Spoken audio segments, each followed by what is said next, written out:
So I continue to say this every single week when it comes to Komi can't communicate, but one of my favorite things about the anime is just how it's split into these individualized little storytelling pieces of each episode. Like each episode is basically broken down into like mini episodes, like little 3 to 5 minute little skits, and each of those episodes is very unique and very endearing and very independent of itself, right?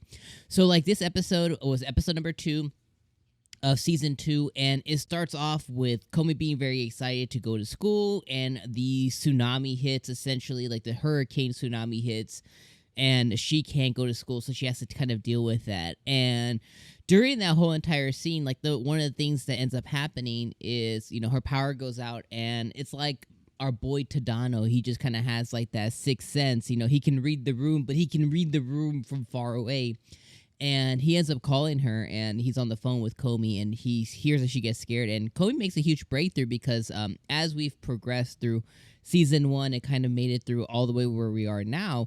Komi can a little bit hold a conversation, especially with Tadano over the phone, to where she can actually speak. Where she originally started like, you've dialed the wrong number.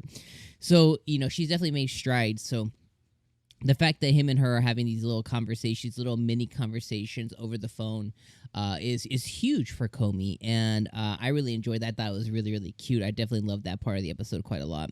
Then we transition to the next part where they actually have to go to school after the tsunami happens, and you have Yamai, who is the Ponsu thief herself, and she basically goes from wanting to see Komi's undergarments to being purified by a rainbow, and that whole entire scene was really, really funny as well. And I definitely love how, because Tadano is so observant, that he's watching all of these different people react, and the different things that they end up doing. And Yamai is definitely a very weird character.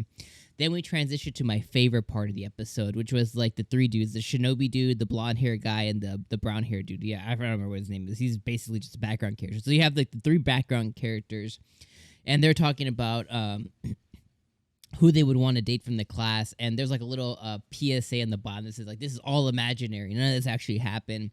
And they run through Yamai and Agari, and they try to end up going to Komi, and they end up just completely not being able to do it. But I freaking love that scene. Like, oh my god, Agari's my favorite. She's like my absolute favorite. Especially when she does the little dog stuff, and everyone's like, oh my god. But I definitely love Agari the most. But when they go through, Yamai, and they go through Najime, and they go through Yadano, not Tadano, but Yadano. That whole entire scene, I love how their imagination was just kind of everywhere. You had Yamai and the being a bee in the restaurant. You had Yadano doing the little run, you know what I mean? You had I forget what her name is, but the one who's like the Chinibyo girl, who's like, my eye is pulsating, with her playing games. Then obviously Agari is like, oh, does this look good on me? And all this stuff. And then they get to Komi, and they cannot imagine what a date would be like with Komi. Like they just can't fathom what that would feel like, what that would be like. And they spent 10 minutes, and the one dude's just like bashing his head. He's like, I can't, my imagination sucks. And then from that moment on, because Tadano was listening on their conversation, he was like, ooh, what's going on?